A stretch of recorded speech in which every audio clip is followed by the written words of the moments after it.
ये गलती मत कीजिए, बहुत बड़ी भूल हो जाएगी आपकी। बीजेपी ने एक नई रणनीति तैयार की है बिहार में। बहुत बड़ी गलती आप कर रहे हैं चिराग जी। जो वक्फ बोर्ड संशोधन विधेयक बिल है उसका समर्थन मत कीजिए। नमस्कार दर्शकों, एक बार फिर से आपका बहुत बहुत स्वागत है आपके अपने चैनल निष्कर्ष भारत पर। मैं रत्नेश पांडे। चिराग पासवान और नीतीश कुमार को किसने लास्ट वार्निंग दे दिया है? किसने ये कह दिया है कि ये गलती मत कीजिए, बहुत बड़ी भूल हो जाएगी आपकी। नीतीश बाबू और चिराग जी, पासवान जी, बहुत बड़ी गलती आप कर रहे हैं, इसे स्वीकारिए वरना आपको बहुत बड़ा नुकसान हो सकता है। देखिए 2025 का चुनाव है और इस चुनाव से पहले बीजेपी ने एक नई रणनीति तैयार की है बिहार में।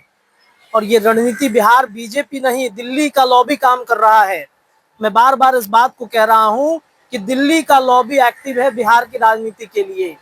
इसमें ना तो नीतीश कुमार का चलेगा, इसमें ना चिराग पासवान का चलेगा, इसमें चलेगा तो सम्राट चौधरी का चलेगा। क्योंकि सम्राट चौधरी की जो रणनीति है, इन दिनों सम्राट चौधरी ने जो नया रणनीति, नया समीकरण तैयार किया है बिहार में, वो ये दर्शा रहा है कि वो गाइड दिल्ली से हो रहे हैं। हम बात कर रहे हैं चिराग पासवान और नीतीश कुमार के ऊपर में जो लालछन लगाए गए हैं, जो आरोप लग रहे हैं कि बहुत बड़ी गलती आप कर रहे हैं चिराग जी। अंतिम अल्टीमेटम दिया गया है। हम बात कर रहे हैं वक्फ बोर्ड संशोधन विधेयक के बारे में, हम बात कर रहे हैं मुसलमान वोट बैंक के बारे में, हम बात कर रहे हैं बिहार में मुसलमानों के हितैषी बनने वाले नेताओं के बारे में।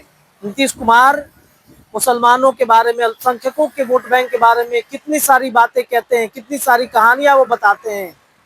चिराग पासवान के पिता रामविलास पासवान मुसलमान को मुख्यमंत्री बनाने के लिए प्रस्ताव भी पारित किया था। उन्होंने ये कहा था कि मुसलमान को मुख्यमंत्री बनना चाहिए। और तब की रणनीति, तब की राजनीति कुछ और थी। और आज देखिए एक बार फिर वही मुसलमान चिराग पासवान को अलर्ट कर रहे हैं, चिराग पासवान को ये कह रहे हैं कि आप गलती मत कीजिए। जो वक्फ बोर्ड संशोधन विधेयक बिल है उसका समर्थन मत कीजिए। ये बात AIMIM के चीफ असदुद्दीन अवैसी ने कहा है कि मैं आगाह करना चाहता हूं पासवान जी को, मैं आगाह करना चाहता हूं नीतीश कुमार को कि आप अभी भी संभल जाइए, अलर्ट हो जाइए वरना बहुत बड़ी गलती हो जाएगी। 2025 के विधानसभा चुनाव में आपको करारी शिकस्त मिलेगी, आप हार जाएंगे। पहले हम आपको पढ़ाते हैं, पूरा बयान बताते हैं कि असदुद्दीन अवैसी ने क्या कहा है। नरेंद्र मोदी की हुकूमत वक्फ बिल को लाकर कानून बनाने की जो कोशिशें कर रही है, उनका मकसद एक ही है कि इस मुल्क में अमन को खराब किया जाए। वजीर आजम का मकसद एक ही है कि मस्जिद और मंदिर के नाम पर आवाम हमेशा लड़ते रहे।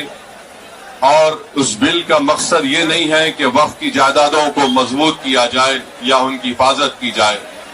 आप खुद अंदाजा लगाइए कि हिंदू धर्म के एक बहुत बड़े ज्यूरिस्ट हैं BK मुखर्जी की किताब में लिखा गया कि हिंदू धर्म में बाय कस्टम, बाय यूसेज वो मंदिर की जायदाद बन सकती है। तो नरेंद्र मोदी वक्फ बाय यूजर को इस तरह से खत्म कर रहे हैं कि अगर कोई डिस्प्यूट होगा या गवर्नमेंट प्रॉपर्टी होगी तो वक्फ बाय यूजर नहीं रहेगा।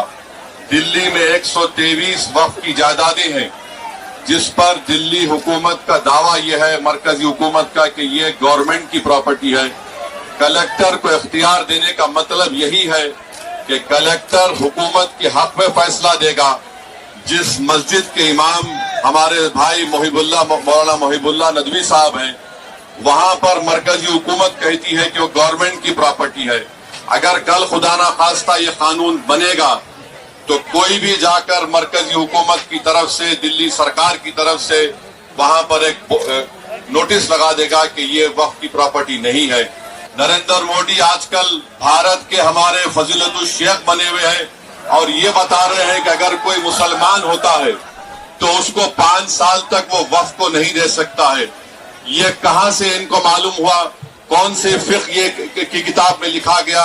तो इनका मकसद एक ही है कि भारत के मुसलमानों से उनकी सियासी और मजहबी शनाख्त को छीन लिया जाए। मैं आपको बता रहा हूं कि इस बिल का मकसद मुसलमानों से मस्जिदों को छीनना, दरगाहों को छीनना, कब्रस्तानों को छीनना, इवैक्यू प्रॉपर्टीज को छीन लेना, ये मकसद नरेंद्र मोदी की हुकूमत का है।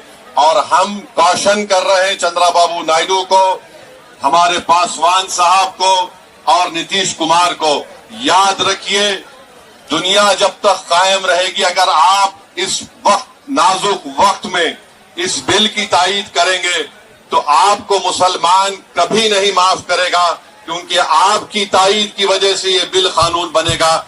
इसलिए हम उनसे भी कह रहे हैं कि आप इस गैर अनकॉन्स्टिट्यूशनल बिल की तायीद मत करिए। अगर नरेंद्र मोदी इस मुल्क के अमन को खराब करना चाहते हैं, वो मस्जिदों और मंदिरों के झगड़ों में इजाफा करना चाहते हैं, तो ये उनकी हुकूमत की जिम्मेदारी होगी। तो आपने सुना ये असदुद्दीन अवैसी के बयान, और उन्होंने लास्ट वार्निंग दिया है, अंतिम अल्टीमेटम दे दिया है। इसके अलावा भी नायडू भी काफी ज्यादा चिंतित है। नायडू के कई विधायक, सांसद ने ये बात कही है नायडू से कि आप नरेंद्र मोदी से इस बारे में बातचीत क्यों नहीं करते, आप नरेंद्र मोदी को जाकर ये प्रस्ताव क्यों नहीं रखते कि ये संशोधन विधेयक बिल राज्यों के लिए बड़ा नुकसान हो सकता है। उनसे नाराजगी बढ़ गई है। तो क्या नरेंद्र मोदी की कुर्सी एक बार फिर से खतरे में आ गई है? क्या नरेंद्र मोदी एक बार फिर से जिस बैसाखी के भरोसे चल रहे हैं वो बैसाखी कमजोर हो रही है? देखिए, चिंता का विषय तो है, चिराग पासवान के लिए भी है, चिंता का विषय नीतीश कुमार के लिए भी है। इससे कैसे उभरेंगे ये देखना बड़ा दिलचस्प होगा। फिलहाल इस रिपोर्ट में इतना ही। जुड़े रहिए, तमाम अपडेट आपको लश्कर भारत पर हम आप बताते रहेंगे। बहुत बहुत शुक्रिया।